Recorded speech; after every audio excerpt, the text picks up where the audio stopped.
서약을 하는 그 순간 준호가 갑자기 현주의 손을 놓고 뒤돌아섰습니다. 준호야! 뭐 하는 거야?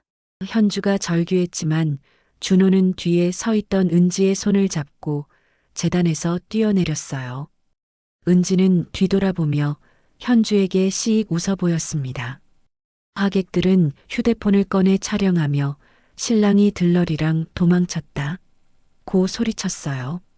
현주는 그 자리에 서서 멍하니 바라볼 수밖에 없었고 아버지가 충격으로 쓰러졌습니다. 신랑 준호와 신부 현주의 절친 은주는 진실한 사랑을 위해서 이런 짓을 벌인 걸까요? 아님 모든 사람들 앞에서 신부 현주를 망신 주기 위해서 이 큰일을 벌인 걸까요? 그리고 이 세 사람의 운명은 어떻게 될까요? 끝까지 지켜봐 주세요. 처음부터 끝까지 흥미진진하실 겁니다. 구독, 좋아요, 알림 설정은 무료입니다. 꼭 눌러주세요. 사연 시작합니다. 김현주는 거울 앞에서 하얀 드레스를 입어보며 미소를 지었습니다. 35년을 살아오면서 이렇게 설레는 순간이 또 있을까 싶었죠. 시골 장터에서 작은 구멍가게를 운영하시던 부모님의 자랑거리였던 현주는 이제 곧 아름다운 신부가 될 예정이었습니다. 현주야, 드레스가 정말 예쁘구나. 어머니가 뒤에서 다가와 현주의 어깨를 토닥이며 말했습니다. 하지만 어머니의 표정에는 걱정이 살짝 묻어나고 있었어요. 그런데 말이야, 은지, 그 애는 정말 믿을 만한 친구가 맞니? 현주는 고개를 갸웃하며 돌아보았습니다. 왜 갑자기 은지 얘기를 하세요? 은지는 고등학교 때부터 절친이잖아요. 이번 결혼식에서 들러리도 서주기로 했는데. 그게 말이야.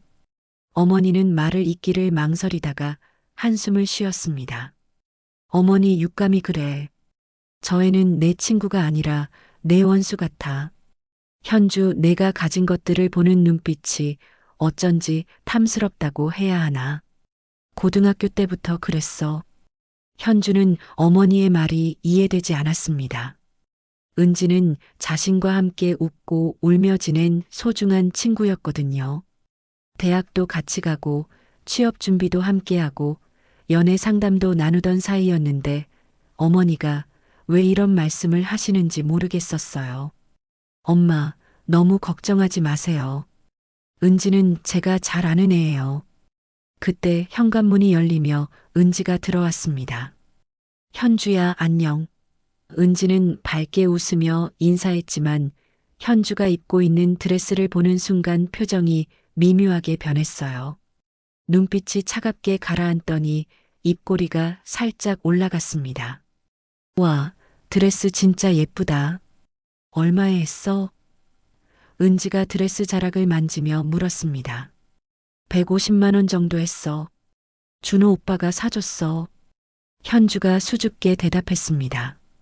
은지는 현주의 손가락에 반짝이는 결혼 반지를 힐끗 보더니 비웃는 듯한 표정을 지었습니다. 준호 오빠 참 너한테 잘해주네. 부럽다. 그 말투에는 묘한 도끼가 섞여 있었어요. 어머니는 은지의 그런 모습을 유심히 지켜보며 입술을 꾹 다물었습니다. 뭔가 불길한 예감이 드는 건 어머니뿐만이 아니었어요. 현주도 은지의 시선이 왠지 불편하게 느껴졌거든요. 은지야, 들러리 드레스는 준비했어? 응, 걱정하지 마. 너만큼은 아니지만 예쁜 거 준비했어. 은지가 웃으며 대답했지만 그 웃음 뒤에 숨겨진 감정은 전혀 다른 것이었습니다. 현주는 마음 한편으로 의문이 들기 시작했습니다. 왜 엄마는 늘 은지를 경계하는 걸까? 그냥 친구일 뿐인데. 하지만 결혼을 앞둔 설렘 때문에 그런 불안한 생각들을 금세 떨쳐버렸어요. 동네 사람들도 현주의 결혼을 진심으로 축복해 주었습니다. 현주 선생님이 드디어 결혼하시는구나. 참 좋은 분 만나셨네. 준호 씨도 참 성실한 분이시더라고요. 이런 따뜻한 말들이 현주의 귀에 들려올 때마다 마음이 뿌듯했습니다. 하지만 은지는 그런 현주를 보며 주먹을 꽉 쥐고 있었어요. 고등학교 때부터 줄곧 현주보다 못한 자신이 미웠고 현주가 가진 모든 것들이 부러웠거든요. 특히 준호와의 행복한 모습을 보면 속에서 뭔가 끓어오르는 것 같았습니다. 현주는 그날 밤 침대에 누워서도 어머니의 말이 계속 맴돌았습니다. 정말 은지가 자신을 질투하고 있는 걸까요? 아니면 어머니의 기우일까요? 결혼을 며칠 앞둔 상황에서 이런 생각을 하는 것도 우스웠지만 마음 한구석이 무언가 불안했어요. 드디어 결혼식 당일이 밝았습니다. 현주는 새벽부터 일어나 마음을 다잡고 있었어요. 오늘은 자신의 인생에서 가장 중요한 날이니까요. 헤어와 메이크업을 마친 현주는 거울 속 자신의 모습을 보며 감격했습니다. 정말 아름다운 신부가 되어 있었거든요. 현주야, 정말 예쁘다. 우리 딸이 이렇게 아름다울 줄이야. 아버지가 현주의 어깨에 손을 올리며 말했습니다. 평소 말수가 적으신 아버지였지만 오늘만큼은 감정이 북받치는 것 같았어요. 준호 그 청년 정말 복 많이 받았구나. 어머니도 눈물을 글썽이며 현주의 베일을 정리해 주었습니다. 현주야, 행복하게 살아라. 그게 엄마 아빠 소원이야. 하지만 어머니의 표정에는 여전히 걱정이 서려 있었어요. 은지에 대한 불안감이 완전히 사라지지 않았거든요. 결혼식장에 도착하자 많은 사람들이 현주를 축복해 주었습니다. 동네 이웃들부터 직장 동료들까지 모두 진심으로 기뻐해 주는 모습이 현주를 더욱 행복하게 만들었죠. 하객들은 핸드폰을 꺼내 현주의 아름다운 모습을 담아주기도 했습니다. 신부님 정말 예쁘시네요. 준호 씨 정말 행복하겠어요. 현주 선생님 드디어 결혼하시는구나. 이런 따뜻한 말들이 여기저기서 들려왔어요. 현주는 이런 축복 속에서 더없이 행복했습니다. 그런데 신기한 일이 벌어졌습니다. 은지가 들러리로 나타났는데 입고 있는 드레스가 현주의 웨딩드레스와 너무나 비슷한 흰색이었거든요. 물론 완전히 똑같지는 않았지만 멀리서 보면 마치 신부가 두 명인 것처럼 보일 정도였습니다. 은지야, 드레스가 왜 흰색이야? 들러리는 보통 파스텔 톤을 입는 거 아니야? 현주가 당황하며 물었습니다. 아, 미안해. 다른 색깔 드레스가 마음에 안 들어서. 괜찮지? 내가 워낙 예쁘니까 나는 눈에 안 띌 거야.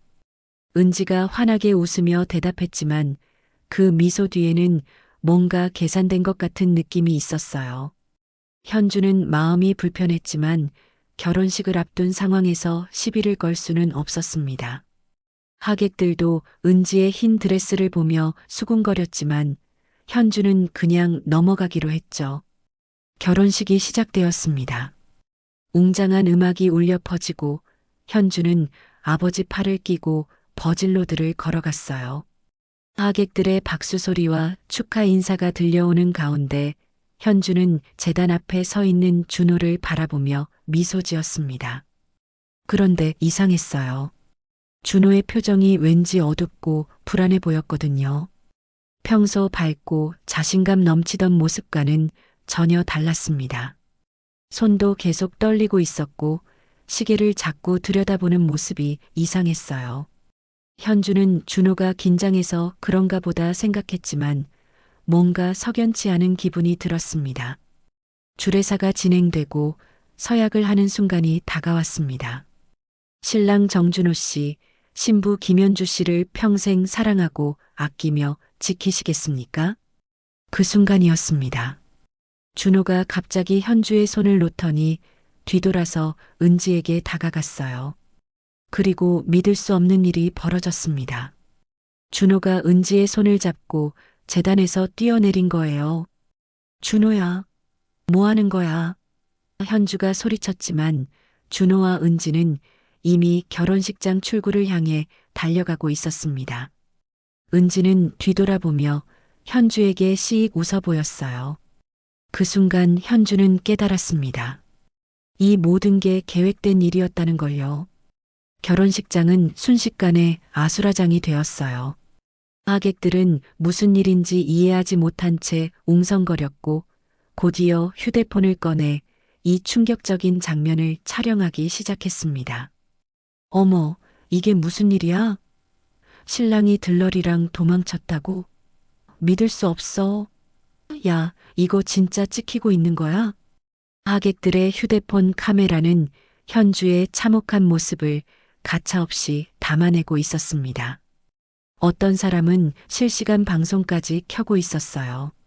지금 결혼식장에서 엄청난 일이 벌어지고 있어요. 신랑이 신부를 버리고 들러리랑 도망갔어요. 현주는 그 자리에 서서 멍하니 바라만 볼 수밖에 없었습니다. 이게 꿈인지 현실인지 도무지 분간이 안 되었거든요. 자신의 가장 행복한 날이 이런 식으로 망가질 줄 누가 알았겠어요? 다리에 힘이 풀려 휘청거렸지만 넘어지지는 않았습니다. 현주야, 현주야. 어머니가 달려와 현주를 붙잡았습니다. 괜찮니? 진정해. 이게 무슨 일이야? 하지만 현주는 아무 말도 할 수 없었어요. 목구멍이 막힌 것 같았거든요. 그저 눈물만 줄줄 흘러내렸습니다. 아름다운 메이크업이 눈물 때문에 망가지고 있었지만 그런 건 중요하지 않았어요. 더 큰 충격은 따로 있었습니다. 아버지가 갑자기 가슴을 움켜쥐더니 그 자리에서 쓰러진 거예요. 소리와 함께 아버지의 몸이 바닥에 쓰러졌습니다. 여보, 여보. 어머니가 아버지를 부르며 흔들었지만 아버지는 의식을 잃은 상태였습니다. 얼굴이 새파래져 있었어요. 누가 빨리 구급차 불러요. 하객 중 한 분이 소리쳤고 결혼식장은 완전히 혼란에 빠졌습니다. 어떤 이는 심폐소생술을 시도했고 어떤 이는 병원에 전화를 걸었어요. 한편 하객들이 찍은 동영상은 이미 각종 사회관계망 서비스에 올라가기 시작했어요. 결혼식 도주, 배신자, 신랑 도망이라는 해시태그와 함께 실시간으로 퍼져나가고 있었거든요. 현주의 치욕적인 순간이 온 세상에 공개되고 있는 거였습니다. 이거 진짜야? 신랑이 들러리랑 도망쳤다고? 세상에 이런 일이 실제로 일어나네. 신부 불쌍하다. 들러리가 흰 드레스 입은 것부터 수상했어. 댓글들이 달리기 시작했고 조회수가 급속도로 올라가고 있었어요. 심지어 몇몇 포털 사이트의 실시간 검색어에 결혼식 도주가 올라가기 시작했습니다. 현주의 이름까지 거론되며 전국적인 화제가 되고 있었어요. 구급대원들이 도착해서 아버지를 들것에 옮겼습니다. 혈압이 많이 올라갔습니다. 빨리 병원으로 가야겠어요. 구급대원의 말에 어머니는 더욱 울음을 터뜨렸습니다. 현주는 아버지가 실려가는 구급차 앞에서 오열했습니다. 자신의 인생에서 가장 행복해야 할 날이 이렇게 끔찍한 악몽으로 변할 줄은 꿈에도 생각하지 못했거든요. 웨딩드레스가 바닥에 끌리며 더러워졌지만 그런 건 중요하지 않았어요. 현주야, 진정해. 아버지는 괜찮으실 거야. 어머니가 현주를 달래며 말했지만 어머니의 목소리도 떨리고 있었어요. 이제 병원 가자. 아버지 곁에 있어야 해. 그때 현주는 깨달았습니다. 어머니가 평소에 은지를 경계하라고 했던 말들이 모두 맞았다는 거리요. 은지는 정말 자신의 친구가 아니라 원수였던 거예요. 그리고 준호도 마찬가지였고요. 결혼식장에 남은 건 흩어진 꽃잎들과 현주의 처참한 마음뿐이었습니다.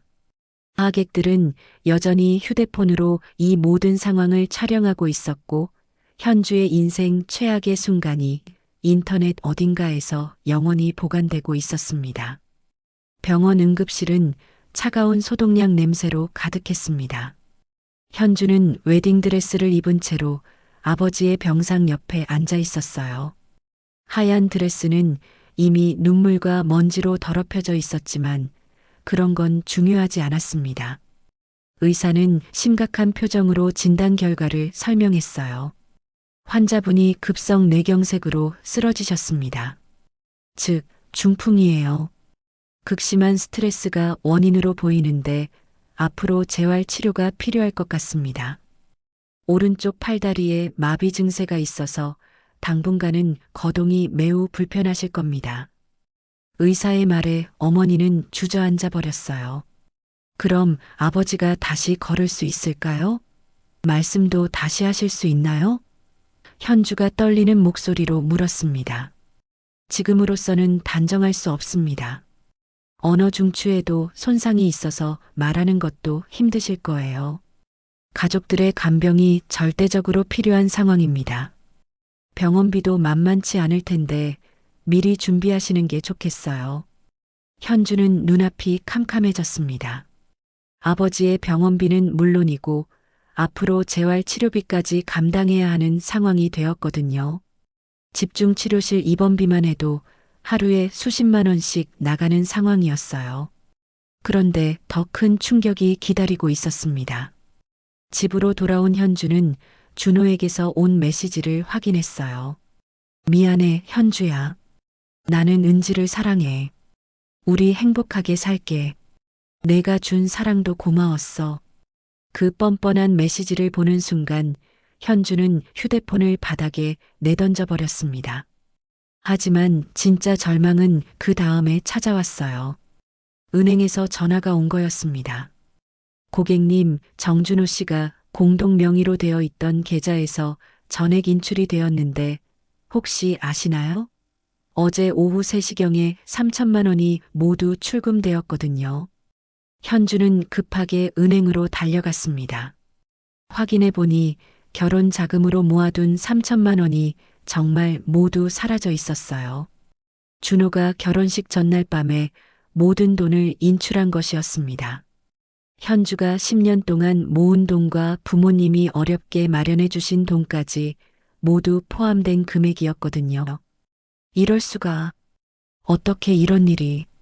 현주는 멍하니 통장을 바라볼 수밖에 없었어요. 은행 직원도 안타까운 표정으로 현주를 바라봤습니다. 고객님, 공동명의 계좌라서 법적으로는 문제가 없어요. 하지만 사기죄로 고발하실 수는 있을 것 같은데. 더욱 충격적인 건 혼수까지 사라졌다는 사실이었습니다. 현주가 정성스럽게 준비한 가전제품들, 가구들, 심지어 비싼 안마의자까지 모두 준호 이름으로 구매해서 가져갈 수 있었던 거예요. 현주가 아끼던 금반지와 다이아몬드 목걸이까지 없어져 있었습니다. 준호 오빠가 어제 와서 가져갔어. 결혼 선물이라고 하면서 트럭까지 빌려와서 다 싸들고 갔어. 현주 친구가 전해준 말에 현주는 가슴이 터질 것 같았습니다.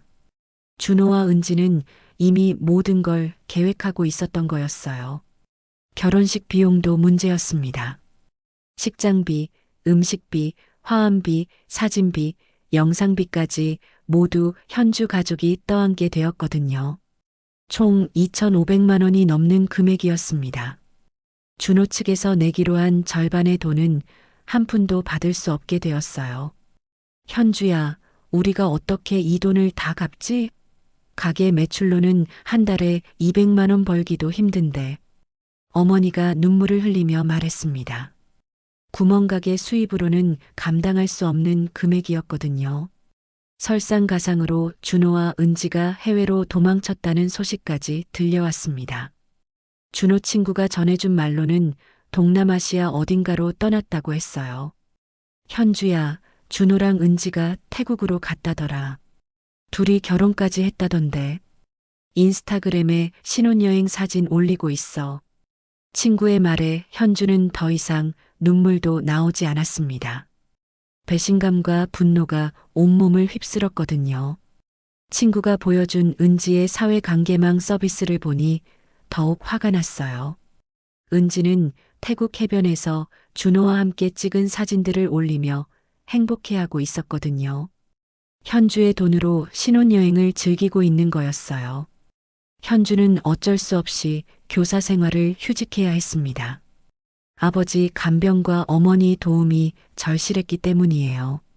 교장 선생님은 안타까워하며 휴직을 허가해 주었지만 현주의 마음은 무겁기만 했습니다.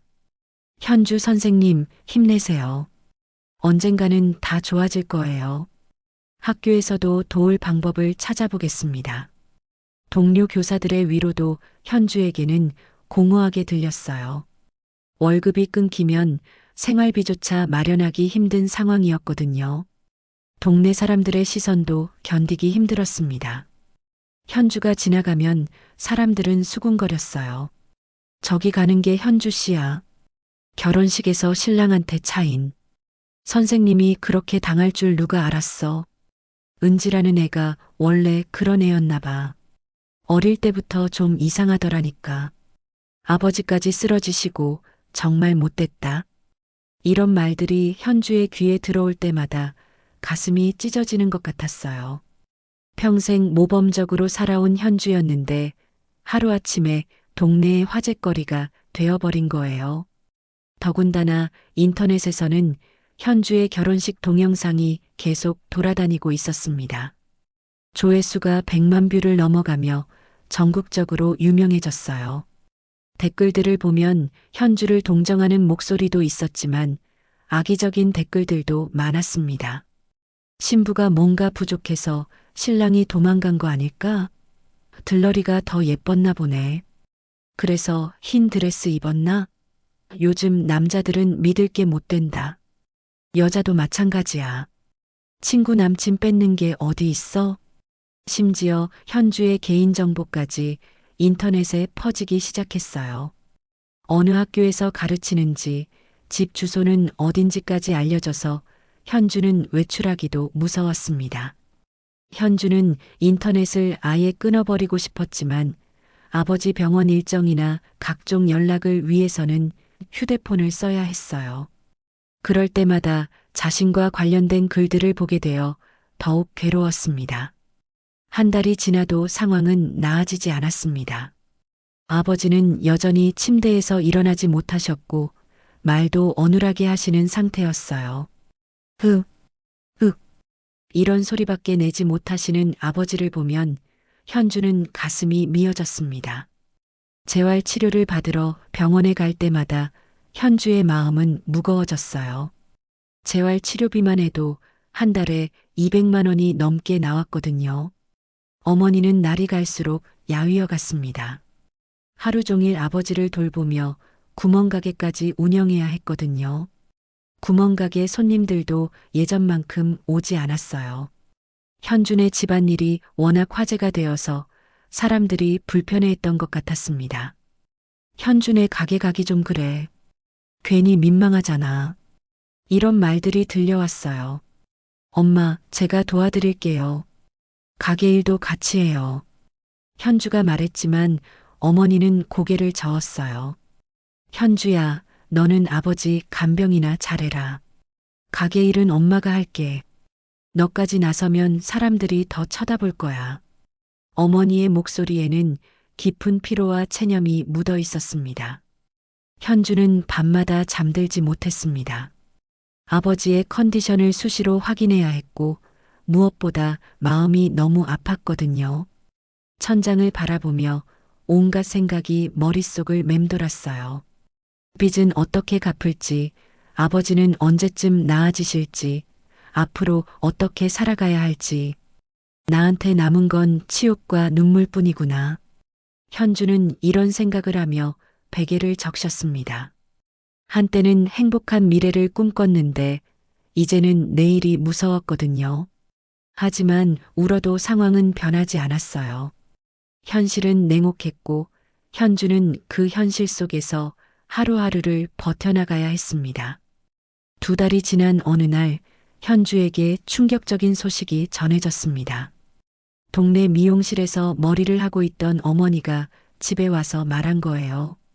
현주야, 은지 그 애가 서울에 미용실을 차렸다더라. 강남에 꽤 큰 걸로 차렸다고 하네. 게다가 인터넷에서 유명해졌다면서 손님들이 줄을 선다던데. 어머니의 말에 현주는 수저를 떨어뜨렸습니다. 뭐라고요? 은지가 미용실을요? 현주는 믿을 수 없다는 표정으로 어머니를 바라봤어요. 응, 미용실 사장님이 그러시더라고. 은지가 결혼식 동영상으로 유명해져서 사람들이 구경하러 간다나 뭐라나. 참 세상이 이상해졌다니까. 어머니는 한숨을 쉬며 말했습니다. 현주는 급하게 휴대폰으로 검색해 봤어요. 정말로 은지가 은지헤어라는 미용실을 열었더라고요. 사회관계망 서비스에는 화려한 미용실 인테리어 사진들이 올라와 있었습니다. 현대적이고 세련된 디자인의 미용실이었어요. 결혼식 들러리로 유명해진 은지입니다. 새로운 시작을 위해 미용실을 열었어요. 많은 사랑 부탁드려요. 은지가 올린 글을 보는 순간 현주의 온몸에 분노가 치밀어 올랐습니다. 더 충격적인 건 손님 후기들이었어요. 결혼식 동영상에서 봤는데 실물이 더 예뻐요. 은지 원장님이 직접 해주시니까 너무 좋아요. 여기 진짜 유명해져서 예약하기 힘들어요. 현주는 도저히 참을 수 없었습니다. 자신의 불행을 발판 삼아 은지가 성공하고 있다는 게 믿어지지 않았거든요. 그날 밤 현주는 잠을 이루지 못하며 생각했어요. 이대로 당하고만 있을 수는 없다고요. 다음 날 현주는 중요한 결정을 내렸습니다. 아버지 간병을 어머니께 부탁드리고 서울로 향한 거예요. 먼저 탐정사무소를 찾아갔습니다. 안녕하세요. 사람을 조사해달라고 의뢰하려고 왔습니다. 현주가 사무실 문을 열고 들어가자 중년의 탐정이 맞아주었어요. 어떤 분을 조사하실 건가요? 조사 이유도 말씀해 주세요. 현주는 자신의 상황을 자세히 설명했습니다. 결혼식 도주 사건부터 돈을 가지고 도망간 일까지요. 탐정은 고개를 끄덕이며 들었습니다. 아, 그 유명한 결혼식 동영상의 주인공이시군요. 제가 봤어요. 정말 기가 막힌 일이었죠. 그런데 조사 비용이 만만치 않을 텐데 괜찮으시겠어요? 탐정이 걱정스럽게 물었습니다. 돈은 걱정하지 마세요.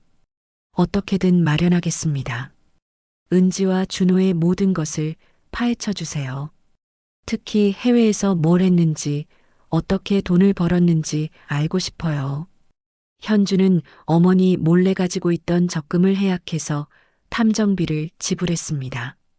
200만 원이라는 큰 돈이었지만 복수를 위해서는 필요한 투자라고 생각했어요. 일주일 후 탐정에게서 첫 번째 보고가 왔습니다. 내용은 충격적이었어요. 준호와 은지가 태국에서 불법 도박장을 출입했던 기록이 있습니다.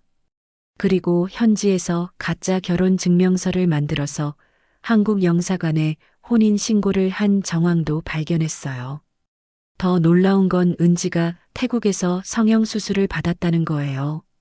탐정은 사진들과 서류들을 현주에게 보여줬습니다. 준호와 은지가 도박장에서 찍힌 사진, 성형외과 진료 기록, 그리고 가짜 혼인신고서까지요. 이 정도면 사기죄와 공문서 위조죄로 고발할 수 있을 것 같은데요. 특히 도박 자금이 고객님의 결혼 자금이었다는 걸 증명할 수 있다면 더욱 유리하겠어요. 현주는 이 모든 자료를 받아들고 다음 단계를 계획했습니다. 우선 은지의 미용실부터 공략하기로 한 거예요. 현주는 국세청 신고 센터에 전화를 걸었습니다. 안녕하세요. 탈세 신고를 하려고 하는데요. 강남에 있는 은지헤어라는 미용실이 현금 거래를 많이 하면서 세금을 제대로 내지 않는 것 같아요. 물론 현주에게는 확실한 증거가 있었어요.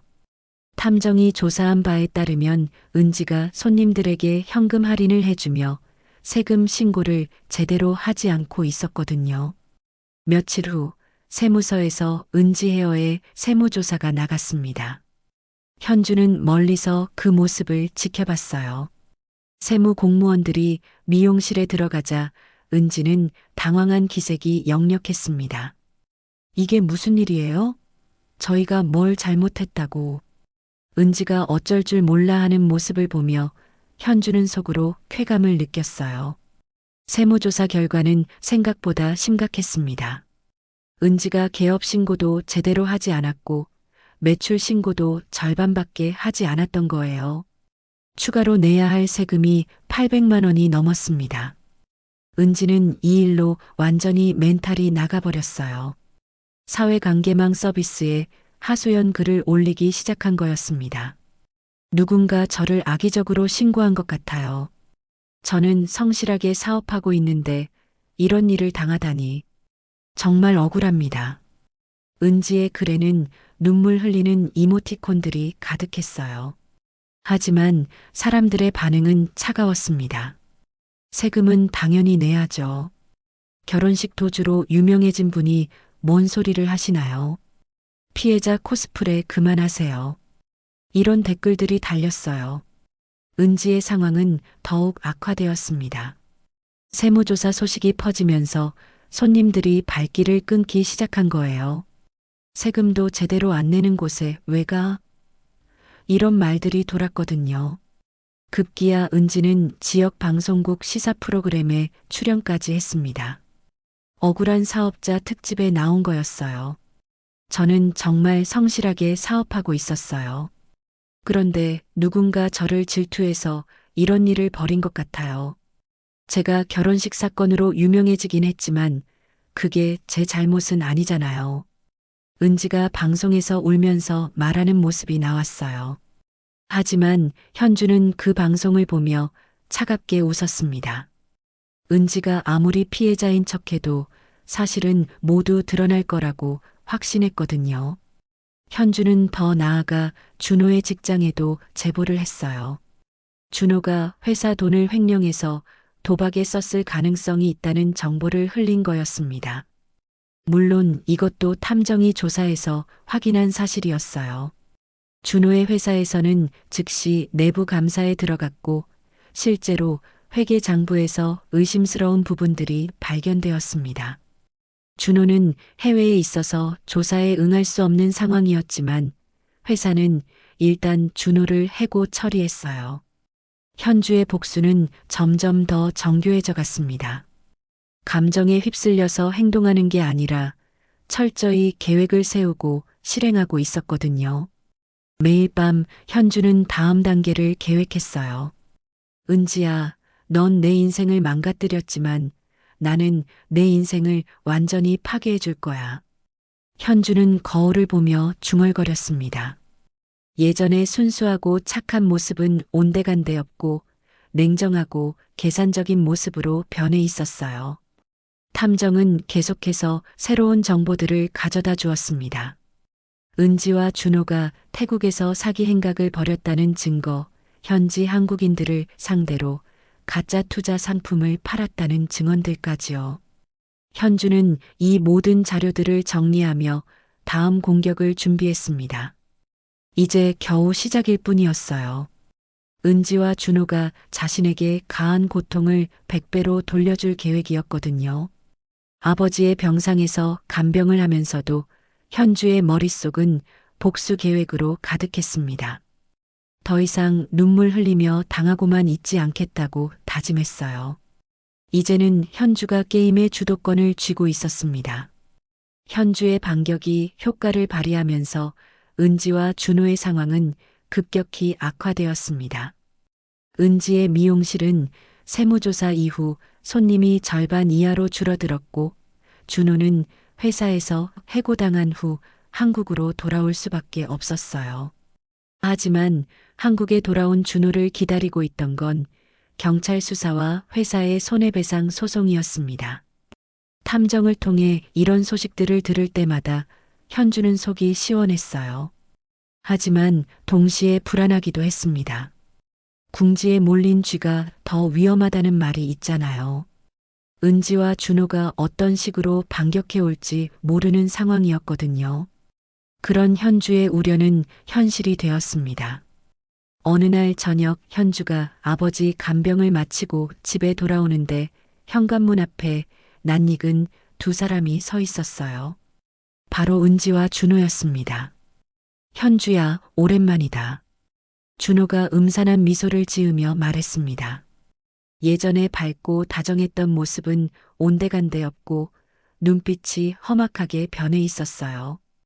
은지도 마찬가지였습니다. 화려했던 모습은 사라지고 초췌한 얼굴로 현주를 노려보고 있었어요. 현주야, 우리 좀 얘기할까? 현주는 순간 온몸이 굳어버렸습니다. 이들이 왜 여기 있는지, 무슨 목적으로 왔는지 뻔히 알 수 있었거든요. 너희들이 왜 여기 있어? 할 말 있으면 전화로 해. 현주가 떨리는 목소리로 말했지만 준호는 비웃음을 지었어요. 전화로? 현주야, 우리가 얼마나 곤란한 상황에 빠져 있는지 알고 있지? 내가 우리한테 한 짓을 생각하면 전화로 해결될 일이 아니야. 준호의 목소리에는 위협적인 톤이 섞여 있었습니다. 은지가 한 발짝 앞으로 나서며 말했어요. 현주야, 내가 우리를 이렇게 만들었잖아. 내 미용실은 망했고 준호는 직장에서 쫓겨났어. 이 모든 게 다 내 짓이야. 내 짓이라고? 너희가 먼저 나를 배신하고 내 돈을 훔쳐간 거잖아. 현주가 억울함을 토하며 소리쳤지만 준호는 더욱 화를 냈어요. 훔쳤다고? 그 돈은 내가 번 것도 있어. 그리고 내가 우리를 사랑했다면서 왜 이렇게 복수를 해? 이게 사랑이야? 준호의 말에는 자신들의 잘못을 전혀 인정하지 않는 뻔뻔함이 묻어 있었습니다. 현주는 이들과 더 이상 대화할 필요가 없다고 생각했어요. 집 안으로 들어가려고 했지만 은지가 현주의 팔을 거칠게 잡았습니다. 야, 김현주. 우리 말 안 끝났어. 내가 우리를 이렇게 만들었으니까 책임져야지. 은지의 손톱이 현주의 팔에 박혔어요. 아야, 놓아. 현주가 소리쳤지만 은지는 더욱 세게 잡았습니다. 그때 준호가 무서운 말을 했어요. 현주야, 우리한테 돈 좀 빌려줘. 1천만 원만. 우리가 다시 일어설 수 있도록 도와달라고. 1천만 원? 너희가 내 돈 3천만 원 가져간 건 생각 안 해? 절대 한 푼도 안 줘. 현주가 단호하게 거절했지만 준호의 표정이 순식간에 변했어요. 그럼 어쩔 수 없지. 준호가 주머니에서 뭔가를 꺼내며 말했습니다. 내가 안 도와주면 내 부모 가게 다 태워버릴 거야. 그리고 내 집도 마찬가지고. 현주는 준호의 손에 라이터가 들려 있는 걸 보고 경악했습니다. 설마 진짜로 방화를 저지를 생각인 건가요? 미쳤어? 너 지금 뭔 소리 하는 거야? 현주가 소리쳤지만 준호는 이미 정상적인 판단력을 잃은 상태였어요. 미쳤다고? 우리를 이렇게 만든 내가 미친 거야. 우리는 내 때문에 모든 걸 잃었어. 준호가 라이터를 켜며 현주를 위협했습니다. 현주는 급하게 휴대폰을 꺼내려 했지만 은지가 그걸 빼앗아 버렸어요. 전화하지 마. 우리가 얘기하는 동안에는 아무도 못 불러. 상황이 심각해지자 현주는 큰 소리로 도움을 요청했습니다. 도와주세요. 누구 없나요? 하지만 시골이라 집이 듬성듬성 떨어져 있어서 현주의 소리를 들을 사람이 별로 없었어요. 소리 지르지 마. 은지가 현주의 입을 막으려 했지만 현주는 필사적으로 저항했습니다. 그때 어머니가 가게에서 돌아오시는 모습이 보였어요. 어머니는 현관 앞에 이상한 분위기를 알아채고 급하게 달려오셨습니다. 현주야, 무슨 일이야? 어머니가 소리치시자 준호와 은지는 당황했어요. 어머니, 저희는 현주와 잠깐 얘기하고 있었어요. 준호가 어색하게 웃으며 말했지만 어머니는 상황을 직감적으로 파악하셨어요. 너희들 당장 여기서 나가. 우리 현주한테 뭐 하려는 거야? 어머니가 빗자루를 들고 위협하시자 은지가 화를 냈습니다. 어머니도 현주 편만 드시네요. 현주가 우리한테 뭘 했는지 아세요? 은지의 목소리가 히스테리컬하게 변했어요. 너희가 먼저 배신하고 돈 가져가서 우리 집안을 이렇게 만들어 놓고 무슨 소리야? 당장 나가. 어머니가 소리치시자 준호가 라이터를 번쩍 들어 올렸습니다. 그럼 어쩔 수 없네요. 우리도 살아야 하니까. 준호가 음산하게 말하며 가게 쪽으로 향했어요. 현주와 어머니는 급하게 뒤따라갔습니다. 준호가 정말로 가게에 불을 지를까봐 무서웠거든요. 과연 준호는 가게 앞에 도착하자 라이터를 켜고 뭔가를 찾기 시작했어요. 그런데 더 충격적인 일이 벌어졌습니다. 은지가 어디서 가져왔는지 기름통을 들고 나타난 거예요. 현주야, 마지막 기회야. 돈 줄 거야, 말 거야? 은지가 기름통을 가게 입구에 부으려는 순간이었습니다. 안 돼. 현주가 소리치며 은지에게 달려들었어요. 두 사람은 기름통을 두고 실랑이를 벌였습니다. 그 순간 어디선가 사이렌 소리가 들려왔어요. 누군가 신고를 한 모양이었어요. 아마 어머니의 고함 소리를 들은 이웃이 신고한 것 같았습니다. 경찰차가 도착하자 은지와 준호는 완전히 당황했어요. 은지는 기름통을 버리고 도망가려 했지만 경찰관들이 재빨리 제압했습니다. 체포합니다. 방화 예비죄와 협박죄로 체포합니다. 경찰관이 은지에게 수갑을 채우는 모습을 보며 현주는 무릎에 힘이 풀렸어요. 준호도 마찬가지로 체포되었습니다. 현주야, 이건 내 잘못이야. 내가 우리를 이렇게 만든 거라고. 준호가 경찰차에 끌려가면서도 현주를 원망하며 소리쳤어요. 현주는 그 장면을 직접 목격하며 충격으로 오열했습니다. 아무리 은지와 준호를 미워했지만 이들이 이런 식으로 몰락하는 모습을 보니 마음이 복잡했어요. 동시에 무서웠습니다. 이제는 내 목숨까지 위협하는구나 하는 생각이 들었거든요. 경찰관이 현주에게 다가와 조서를 받겠다고 했어요. 피해자분께서 진술해 주셔야 합니다. 이분들이 협박과 방화를 시도한 게 맞나요? 네, 그렇습니다. 현주가 떨리는 목소리로 대답했어요. 하지만 마음 한구석에서는 이상한 감정이 들었습니다. 복수는 성공했지만 그 결과가 이렇게 참혹할 줄은 몰랐거든요. 어머니가 현주를 꽉 껴안으며 말씀하셨어요. 현주야, 괜찮다. 이제 끝났어. 저 나쁜 놈들이 감옥에 갈 거야. 하지만 현주의 마음은 전혀 편하지 않았습니다. 이제야 깨달았거든요. 복수라는 게 결국 모든 사람을 파괴시킬 수 있다는 걸 말이에요. 은지와 준호는 완전히 몰락했고 자신도 예전의 순수한 모습을 잃어버렸다는 생각이 들었어요. 그날 밤 현주는 잠들지 못했습니다. 복수는 달콤했지만 그 대가는 생각보다 컸거든요. 이제 법정에서 최후의 대결이 남아 있었습니다. 은지와 준호가 체포된 다음 날 현주는 경찰서에서 상세한 조서를 받아야 했습니다. 수사관은 현주에게 이 사건의 전말을 자세히 설명해 달라고 했어요. 피해자님, 이분들과는 언제부터 어떤 관계였나요? 처음부터 차근차근 말씀해 주세요. 수사관이 친절하게 물었습니다. 현주는 고등학교 때부터 시작된 은지와의 우정, 준호와의 만남과 연애, 그리고 결혼식에서 벌어진 배신 사건까지 모든 것을 설명했어요. 수사관은 꼼꼼히 메모를 하면서 들었습니다. 그런데 이상한 게 있어요. 용의자 박은지가 조사에서 한 말이 피해자님 말씀과 많이 다르거든요. 수사관이 의미심장하게 말했습니다. 어떻게 다른데요? 현주가 궁금해하며 물었어요.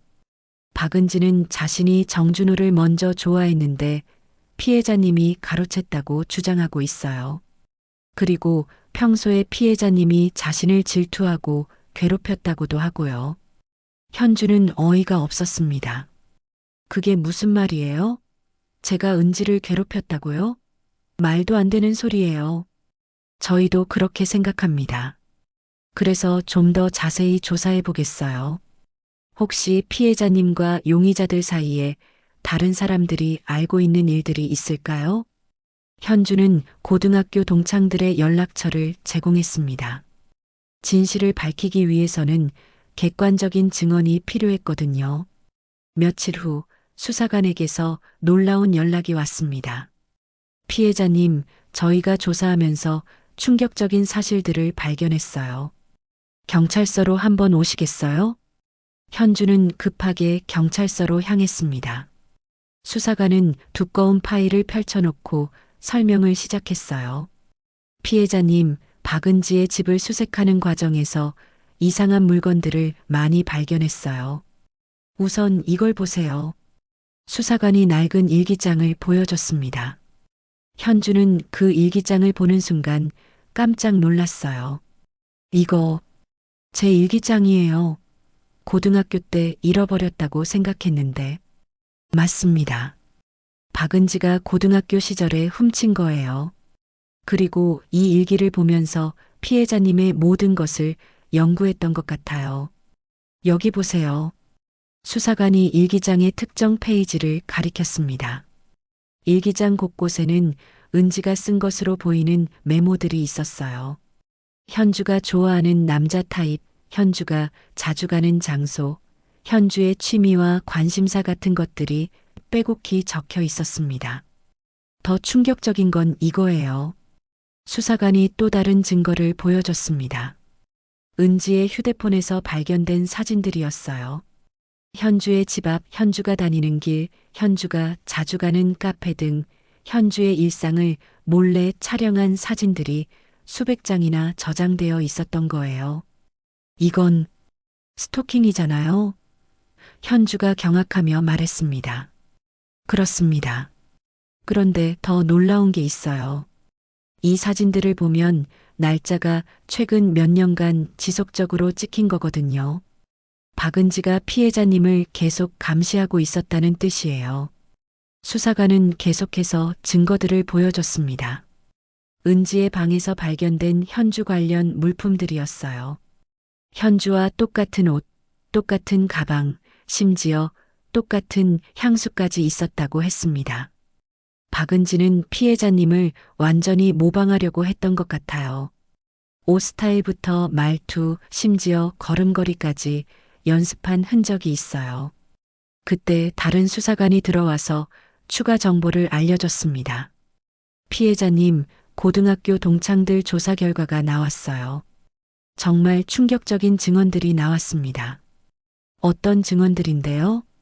현주가 떨리는 목소리로 물었어요. 우선 김민정이라는 동창의 증언입니다. 고등학교 때 이진욱이라는 남학생이 있었죠? 피해자님의 첫사랑이었던. 현주는 고개를 끄덕였어요. 이진욱은 고등학교 시절 현주가 좋아했던 선배였습니다. 그런데 김민정 씨 말로는 박은지가 먼저 이진욱 선배에게 고백했다가 거절당했다고 해요. 그 이후로 피해자님이 이진욱 선배와 가까워지는 걸 보고 질투심을 품기 시작했다고 합니다. 은지가 진욱 선배를 좋아했다고요? 그런 말 한 번도 안 했는데. 현주는 충격을 받았어요. 더 심각한 건 이거예요. 박은지가 동창들에게 평소에 이런 말을 했다고 해요. 김현주는 언젠가 반드시 혼쭐을 내야 할 애야. 현주가 가진 모든 걸 빼앗아 주겠다. 이런 식으로요. 현주는 어이가 없어서 말이 안 나왔어요. 자신이 절친이라고 생각했던 은지가 고등학교 때부터 자신을 증오하고 있었다니요. 그리고 이건 더욱 충격적인 사실인데요. 수사관이 또 다른 파일을 꺼냈습니다. 박은지가 정준호 씨를 만난 과정을 조사해 봤더니 완전히 계획적이었어요. 수사관의 설명에 따르면 은지는 현주가 준호와 사귀기 시작한 걸 알고 나서 일부러 준호에게 접근했다고 했어요. 현주가 자주 가는 카페에서 우연히 준호와 마주치는 것처럼 연출했고 현주의 취향을 완벽히 파악한 상태에서 준호를 유혹했다는 거였습니다. 정준호 씨도 조사에서 인정했어요. 박은지가 피해자님과 똑같은 취향을 가지고 있어서 신기했다고 하더라고요. 같은 영화를 좋아하고 같은 음식을 좋아하고 심지어 같은 꿈을 가지고 있다고 해서 운명적이라고 생각했다고 합니다. 현주는 모든 게 거짓이었다는 사실에 분노가 치밀어 올랐어요. 그럼 은지가 나를 모방해서 준호를 유혹한 거였군요. 맞습니다. 그리고 더 놀라운 건 박은지가 결혼식 계획도 미리 세워뒀다는 거예요. 정준호 씨 휴대폰에서 발견된 메시지들을 보면 박은지가 몇 달 전부터 결혼식 도주 계획을 제안했어요. 수사관이 준호의 휴대폰 메시지를 보여줬습니다. 은지가 보낸 메시지들이었어요. 준호야, 우리 진짜 사랑한다면 현주 결혼식에서 도망가자. 그래야 진짜 운명적인 사랑이 되는 거야. 현주는 어차피 우리 진짜 사랑을 모를 거야. 우리만의 로맨틱한 이야기를 만들자. 현주는 이 메시지들을 보며 온몸이 떨렸어요. 결혼식 도주조차 은지가 기획한 로맨틱한 시나리오였다는 거였습니다. 정준호 씨는 처음에는 망설였다고 해요. 하지만 박은지가 계속 설득해서 결국 넘어갔다고 합니다. 그리고 피해자님의 결혼 자금을 가져가는 것도 박은지 아이디어였어요. 수사관이 보여준 또 다른 메시지에는 더욱 충격적인 내용이 있었어요. 준호야, 현주 돈 가져가는 거 죄책감 느끼지 마. 어차피 현주는 부모님 돈 많으니까 괜찮을 거야. 우리가 더 절실하잖아. 현주는 더 이상 참을 수가 없었어요. 은지가 이 모든 걸 계획한 거였군요. 네, 그렇습니다. 박은지는 고등학교 때부터 피해자님에 대한 질투와 증오를 품고 있었고 그것이 결국 이런 극단적인 행동으로 이어진 거예요. 수사관은 마지막으로 은지의 일기를 보여줬습니다. 은지가 고등학교 졸업 후에도 꾸준히 써온 일기였어요. 현주는 언제나 나보다 인기가 많았다. 나보다 예쁘고 나보다 성격이 좋고 나보다 모든 면에서 뛰어났다. 하지만 언젠가는 현주가 가진 모든 걸 내가 가져올 거다. 현주의 남자친구도 결국 내가 빼앗았다. 이제 현주의 행복한 결혼도 망쳐줄 거다. 현주는 이 모든 진실을 알고 나서 허탈함과 분노가 동시에 밀려왔어요. 자신이 평생 절친이라고 생각했던 사람이 실은 자신을 파괴하려고 계획을 세우고 있었다니요. 피해자님, 이제 법정에서 이 모든 증거들을 제시할 예정입니다. 박은지와 정준호는 단순한 사기죄가 아니라 스토킹, 계획적 사기, 협박, 방화예비죄 등 여러 죄목으로 기소될 예정이에요. 현주는 경찰서를 나서며 복잡한 심경이었습니다. 진실을 알게 되어 속은 시원했지만 동시에 자신이 얼마나 순진했는지 깨닫게 되었거든요. 하지만 이제는 확실했어요. 내가 순진했던 게 죄라면 죄겠지만 은지의 집착이 결국 은지 자신을 파멸시킬 거라는 걸 말이에요. 법정에 선 날 현주는 평생 잊지 못할 순간을 맞이하게 되었습니다. 지방법원 제2호 법정은 이른 아침부터 사람들로 붐비고 있었어요. 결혼식 도주 사건으로 유명해진 이 재판에 많은 사람들이 관심을 가졌거든요. 기자들도 여러 명 와 있었고 방청석에는 호기심 어린 시선들이 가득했습니다. 현주는 검은색 정장을 입고 당당하게 법정에 들어섰어요. 예전에 우유부단하고 순진했던 모습은 온데간데없고 냉정하고 의연한 모습이었습니다. 몇 달간의 시련을 겪으면서 현주는 완전히 달라져 있었거든요. 반면 피고석에 앉은 은지와 준호의 모습은 참담했습니다. 은지는 초췌하게 야윈 얼굴로 고개를 숙이고 있었고 준호는 불안한 듯 계속 손톱을 뜯고 있었어요. 두 사람 모두 구치소 생활로 인해 예전에 화려했던 모습을 찾아볼 수 없었습니다.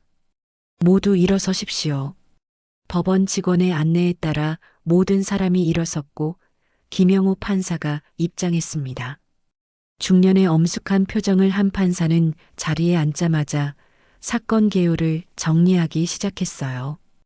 이 사건은 피고 박은지, 정준호가 피해자 김현주에게 가한 사기, 횡령, 스토킹, 협박, 방화해비 등의 혐의에 대한 재판입니다. 먼저 검찰 측 모두 진술을 듣겠습니다.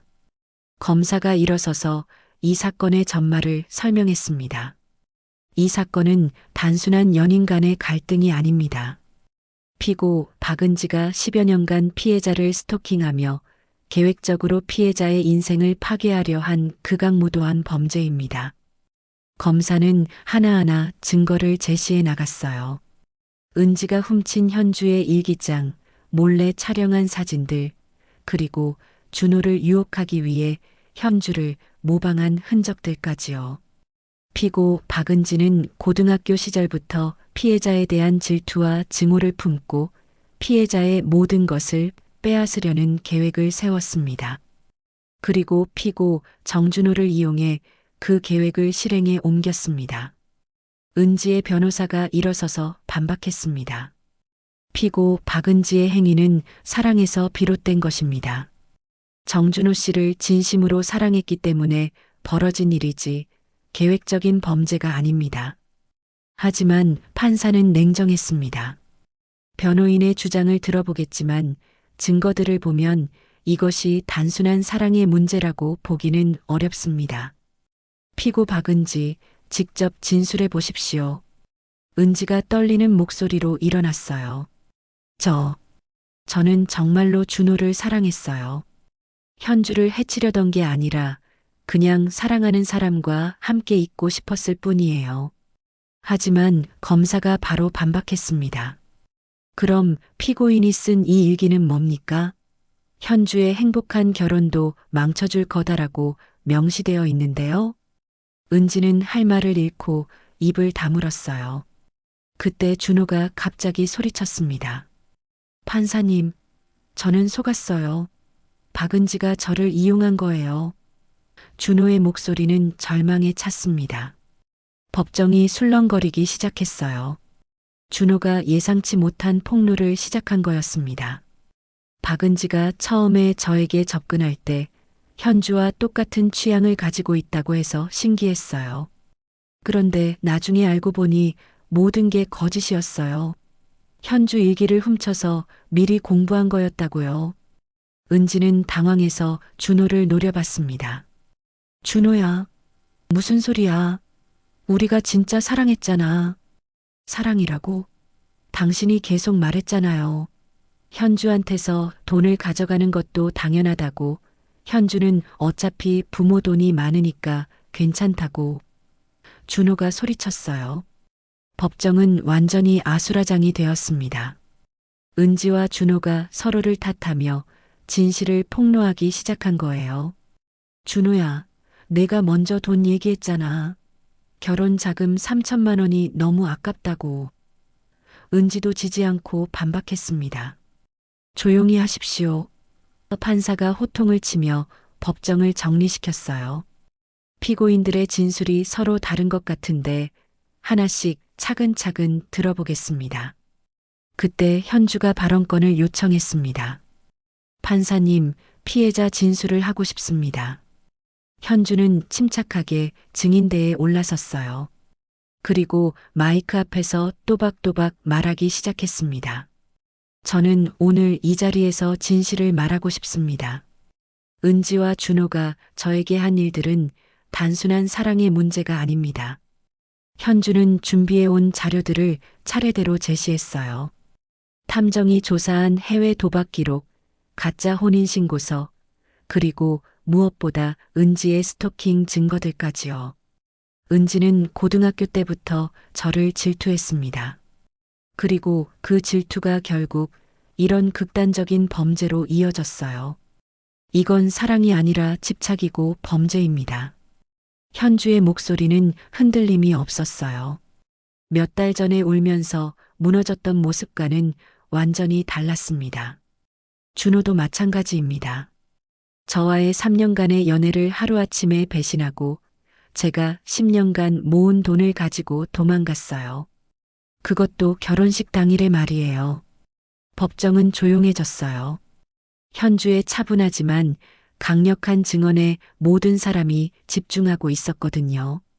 더욱 충격적인 건 이들이 저의 아버지까지 중풍으로 쓰러뜨렸다는 거예요. 그리고 나중에는 제 집에 찾아와서 협박하고 방화까지 시도했습니다. 현주는 병원에서 찍은 아버지의 사진도 보여줬어요. 중풍으로 쓰러져 재활 치료를 받고 계시는 아버지의 모습을 보며 법정 안의 사람들은 숙연해졌습니다. 저는 이 모든 고통을 겪으면서 깨달았습니다. 악한 사람들은 반드시 대가를 치러야 한다는 걸요. 은지가 갑자기 일어서서 소리쳤어요. 현주야, 나는 정말 사랑했어. 준호를 진심으로 사랑했다고. 하지만 현주는 차갑게 대답했습니다. 사랑이라고? 은지야, 내가 한 게 사랑이라면 증오는 뭐야? 나를 10여 년간 스토킹하고 내 일기를 훔치고 내 남자친구를 빼앗고 내 돈을 훔친 게 사랑이야? 그건 은지는 더 이상 할 말이 없었어요. 준호도 마찬가지였습니다. 저는 정말 후회하고 있어요. 현주 씨, 정말 미안해요. 미안하다고? 준호야, 내 미안함이 우리 아버지를 다시 일어서게 할 수 있어? 내가 겪은 치욕을 없애줄 수 있어? 현주의 목소리에는 분노가 섞여 있었어요. 판사가 최종 변론을 정리한 후 판결을 선고했습니다. 피고 박은지, 정준호. 법원은 피고인들의 범행이 계획적이고 악질적이라고 판단합니다. 피고 박은지는 장기간에 걸친 스토킹과 계획적 사기로 징역 4년, 피고 정준호는 사기와 횡령 방화예비죄로 징역 3년을 선고합니다. 법정이 술렁거렸어요. 생각보다 무거운 형량이었거든요. 판사는 계속했습니다. 또한 피고인들은 피해자에게 총 5천만 원의 손해배상금을 지급하라고 명령합니다. 현주는 안도의 한숨을 쉬었어요.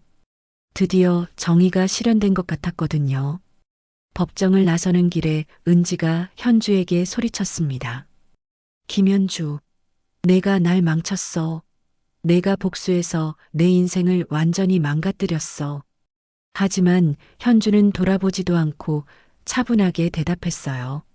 아니, 은지야. 너는 스스로를 망친 거야. 내 욕심과 질투가 너를 이렇게 만든 거지. 내가 아니야. 현주는 법원 계단을 내려가며 깊은 숨을 쉬었습니다. 긴 싸움이 끝났고 이제야 정말로 새로운 시작을 할 수 있을 것 같았어요. 3년이 흘렀습니다. 그 참혹했던 결혼식과 법정 다툼이 모두 끝난 지 벌써 그렇게 오랜 시간이 지났어요. 현주는 이제 38이 되었고 예전과는 완전히 다른 사람이 되어 있었습니다.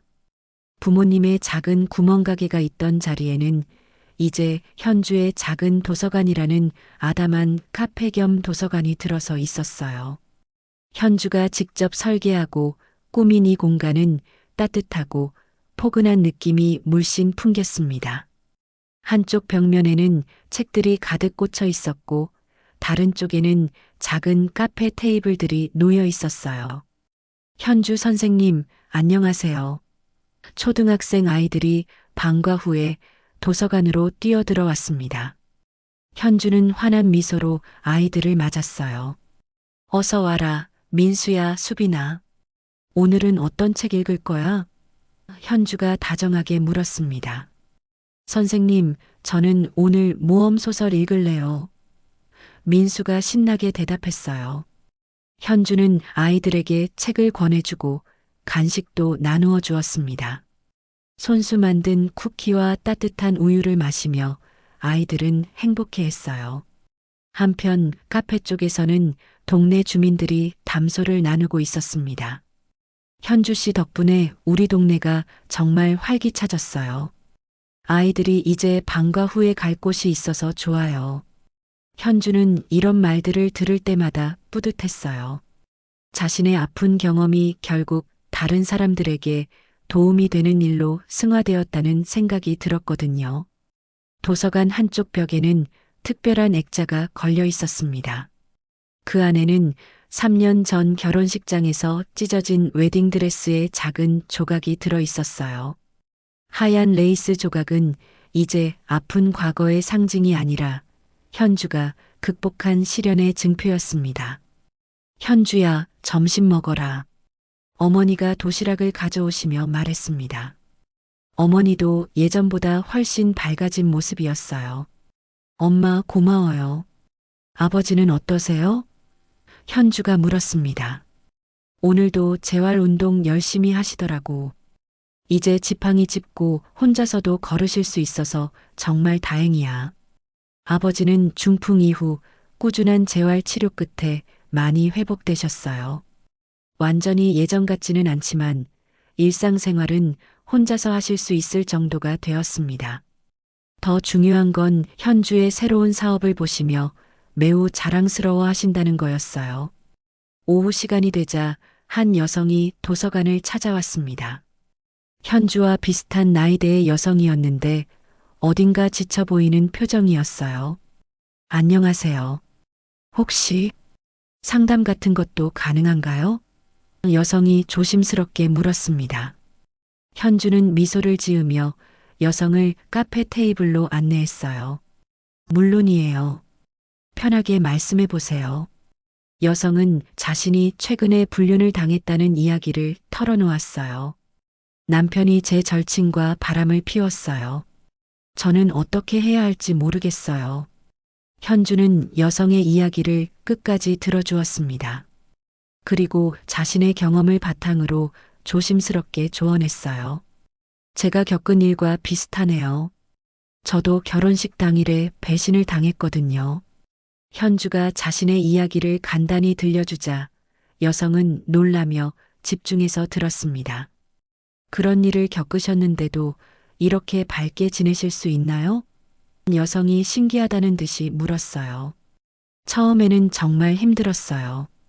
복수심에 불타기도 했고 절망에 빠지기도 했죠. 하지만 시간이 지나면서 깨달았어요. 그 사람들 때문에 제 인생을 망칠 필요는 없다는 거요. 현주는 따뜻한 차를 내어주며 계속 말했습니다. 상처는 치유되는데 시간이 걸려요. 하지만 그 상처가 결국 우리를 더 강하게 만들어줍니다. 저도 그런 경험을 통해 지금의 제가 될 수 있었어요. 여성은 현주의 말에 위로를 받는 듯 했습니다. 선생님처럼 저도 다시 일어설 수 있을까요? 물론이에요. 다만 억지로 빨리 극복하려고 하지는 마세요. 슬플 때는 실컷 슬퍼하고 화날 때는 화내도 돼요. 다만 그 감정에 영원히 머물러 있지만 않으면 되거든요. 현주는 이런 식으로 비슷한 아픔을 겪은 사람들에게 도움을 주는 일을 자주 했어요. 자신의 경험이 다른 사람들에게 희망이 될 수 있다는 게 신기하면서도 보람찼거든요. 저녁 시간이 되어 도서관을 정리하고 있는데 현주의 휴대폰에 메시지가 왔어요. 옛 직장 동료로부터였습니다. 현주야, 은지가 출소했다더라. 혹시 연락 올까봐 미리 알려줘. 현주는 메시지를 보고 잠시 멈칫했어요. 은지가 벌써 출소했다니. 하지만 예전처럼 불안하거나 화가 나지는 않았습니다. 오히려 담담했어요. 은지가 출소해서 어떻게 살아갈지는 은지의 몫이야. 나는 이제 나만의 길을 가고 있으니까. 현주는 메시지에 간단히 답장했습니다. 알려줘서 고마워. 하지만 나는 이제 과거에 연연하지 않으려고 해. 그날 밤 현주는 도서관에서 혼자 있으면서 지난 시간들을 돌아봤어요. 3년 전에 그 참혹했던 결혼식부터 법정 다툼까지 모든 게 꿈 같았습니다. 벽에 걸린 웨딩드레스 조각을 바라보며 현주는 중얼거렸어요. 그날의 배신은 내 인생을 무너뜨린 게 아니라 다시 일어서게 한 불씨였구나. 정말 그랬습니다. 만약 그 일이 없었다면 현주는 지금처럼 강해질 수 없었을 거예요. 다른 사람의 아픔을 이해하고 위로해 줄 수도 없었을 것이고, 진정으로 독립적인 삶을 살 용기도 내지 못했을 거였습니다. 다음 날 아침, 현주는 평소와 같이 도서관을 열었어요. 아이들이 뛰어들어오고, 동네 주민들이 커피를 마시러 오고, 상처받은 사람들이 위로를 받으러 오는 이 공간이 현주에게는 세상에서 가장 소중한 곳이었습니다. 현주 선생님, 오늘도 책 읽어주실 거죠? 꼬마 수빈이가 기대에 찬 눈으로 물었어요. 그럼 오늘은 어떤 이야기를 들을까? 현주가 웃으며 대답했습니다. 현주는 이제 자신만의 이야기를 써나가고 있었어요. 더 이상 누군가의 배신이나 상처에 흔들리지 않는 단단하고 아름다운 이야기를 말입니다. 아버지는 지팡이를 짚고 천천히 도서관으로 걸어오셨어요. 현주야, 아버지 자랑스럽다. 아버지의 어눌하지만 따뜻한 말씀에 현주는 눈시울이 뜨거워졌습니다. 어머니도 함께 오셔서 아이들에게 간식을 나누어 주셨어요. 가족이 함께 만들어가는 이 작은 공간에서 현주는 진정한 행복을 느꼈습니다. 엄마, 아빠 사랑해요. 현주가 부모님께 말했을 때 그 말 속에는 감사와 사랑이 가득했어요. 해가 질 무렵 현주는 도서관 앞 작은 정원에서 꽃들을 돌보고 있었습니다. 스스로 심고 가꾼 꽃들이 예쁘게 피어 있는 모습을 보며 현주는 미소 지었어요. 꽃들도 추운 겨울을 견디고 나서 더욱 아름답게 피어나듯 자신도 혹독한 시련을 견뎌내고 더욱 단단하고 아름다운 사람이 되었다는 생각이 들었습니다. 현주의 새로운 인생은 이제 막 시작되었어요. 과거의 상처는 더 이상 현주를 괴롭히지 않았고 오히려 다른 사람들을 도울 수 있는 힘이 되어 주었습니다. 진정한 재탄생이었죠. 저 멀리 석양이 지고 있었지만 현주에게는 새로운 희망의 아침이 밝아오고 있었습니다. 끝까지 시청해 주셔서 감사합니다. 지금까지 이 이야기 어디서 시청하고 계셨나요? 지역 이름이나 어느 장소 댓글로 달아주시면 감사한 마음으로 꼭 반갑게 답글로 인사드리겠습니다. 구독, 좋아요, 알림 설정도 부탁드립니다.